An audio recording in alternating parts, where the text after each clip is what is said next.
back to my channel. Hope you're all doing well out there. And today we're heading back to the 90s for a sci-fi horror film. But before we get into it, do me a favor. Like, comment, and subscribe. Subscribe. I greatly would appreciate that. Also, as always, a shameless plug for my TeePublic store. I'll leave a link for that in the description box below. And today we're going back to 98 for Phantoms. This is an adaptation of a Dean Koontz book. This was directed by Joe Chappelle. He was just coming off of Halloween 6 in 1995. He also had done some reshoots, uncredited reshoots, on Hellraiser 4 Bloodlines that came out in 96.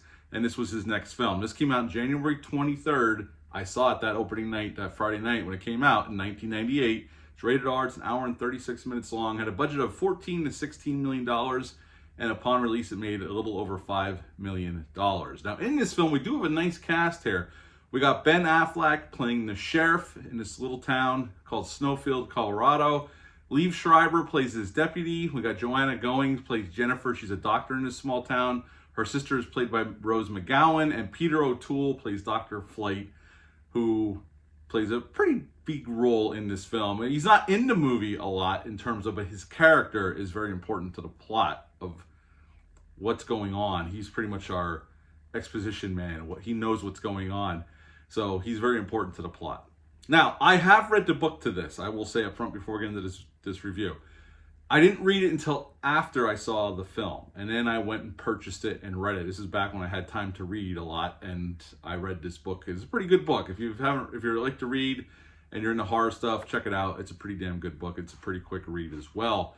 Now, in this film, we see, at the beginning of the film, we see Jennifer picking up her sister Lisa. They're driving back to her town, this little town, Snowfield in Colorado, where she is a doctor there.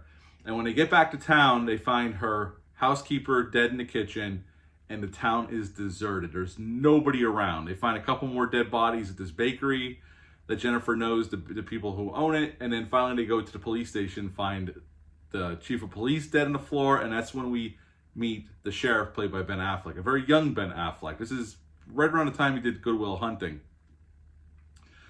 And nobody's around. It's just the two women and the sheriff and his two deputies. Nicky Katt plays the other deputy. And all of a sudden, Nicky Katt gets taken out, and then Liev Schreiber's character gets taken out, and Affleck's character calls for help, and then all of a sudden, all this military assistance comes in, and Dr. Flight gets taken. He works for like this world newspaper that writes a lot of crazy shit, but he knows what's going on. And here's this entity that lives deep within the earth that comes up once in a while to feed. And very little times does it feed on humans. It's mostly plant life or animals.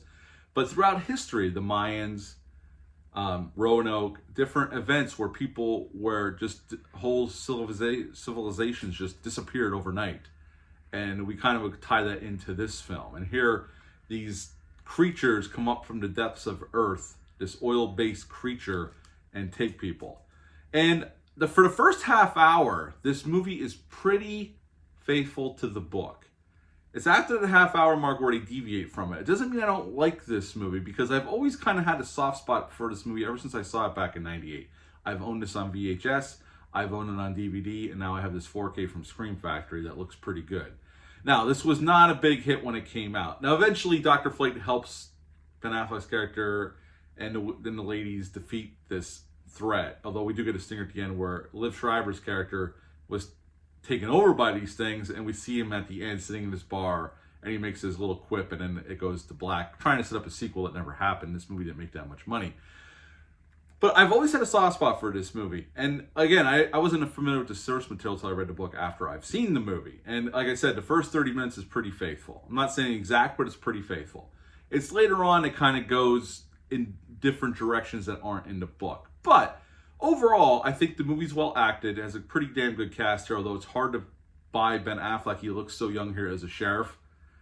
I mean, he looks really young here. A little too young to be a sheriff, but other than that, I think the acting's pretty good. I think it's pretty well shot by Joe Chappelle, especially the first half of the film. He very much uses the same kind of style that he brought to Halloween 6, and I like the way he directed Halloween 6, so I like the way this is directed as well. I think it has a good pace. The mystery, the first 30 minutes, the mystery, There's not a lot of quick cuts or flashy or trying to be flashy effects or anything. We get a couple decapitated heads that we find and some stuff like that. But it's just more the mystery of what's going on. Where do all these people go?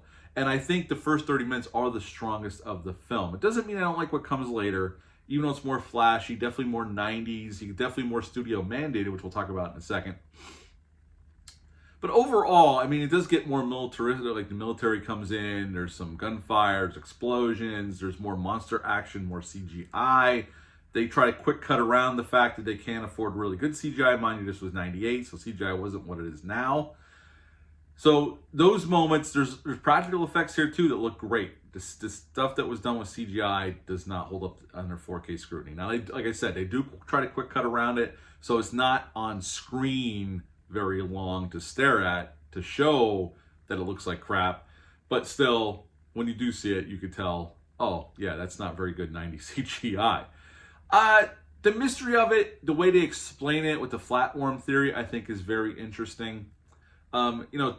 Peter O'Toole can do a role like this in his sleep, but he's good here. Everybody's good here. I think everybody comes off pretty damn well here. I think the script's okay. I think when they start deviating from the novel, from what I understand, that was more studio mandated, because Dean Koontz and the Weinstein brothers clashed big time over the script, because he came in to help write the script. There was a script written beforehand. He came in to they brought him in, and he took a pass at the script, and the Weinsteins are what wanted to go away from the book, and that pissed off Dean Koontz something fierce. They said there was a lot of arguing and a lot of, pissing and moaning. But the Weinsteins got their way because there was a lot of reshoots later on back in LA after they left Colorado. They actually did shoot this in Georgetown, Colorado, which I have been to, by the way. Once me and my wife went out to Colorado to visit a friend. But there was reshoots done back in LA, kind of like what they did to Halloween 6 and the CODs. And things were changed, and it becomes much more flashy later on, a lot more effects and a lot more bombastic, and you could tell that was definitely studio mandated. I mean, there's a few special features on here, and the producer hints at there was, definitely studio interference. They went back and reshoots, but he didn't go really hardcore into it, but you could tell where the reshoots probably started and what was original. But I still like this. It works as this B sci-fi horror movie. It has some intrigue in it. It kind of got lost in the shuffle. This was supposed to come out in October of 97, but they pushed it back to January. And in January, 1 week later, which I was also at the theater on Friday night with the girl I was seeing at the time to see another film that's kind of similar, Deep Rising, came out and didn't do very well. Because winter, especially back then, was considered a dumping ground. I know it still is, but you can still have some really nice size hits in the wintertime, January and February now. But back then, it was definitely the dumping grounds. And then a few weeks later in February, Sphere came out, which was kind of along the same lines. And that didn't do, that was a way bigger budgeted film, and that didn't do that great either.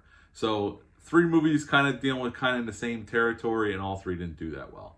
But I still like this film. It's not the greatest horror film. I'd recommend it if you've never saw it. It's well shot. It's well acted. It moves pretty quick, and it's a decent little sci-fi horror movie. At the end of the day, I would give this one a 7 out of 10. 7 out of 10 for Phantoms. If you've ever seen this movie, leave a comment down below. Let me know. Hit the thumbs up, hit the subscribe button, share this video.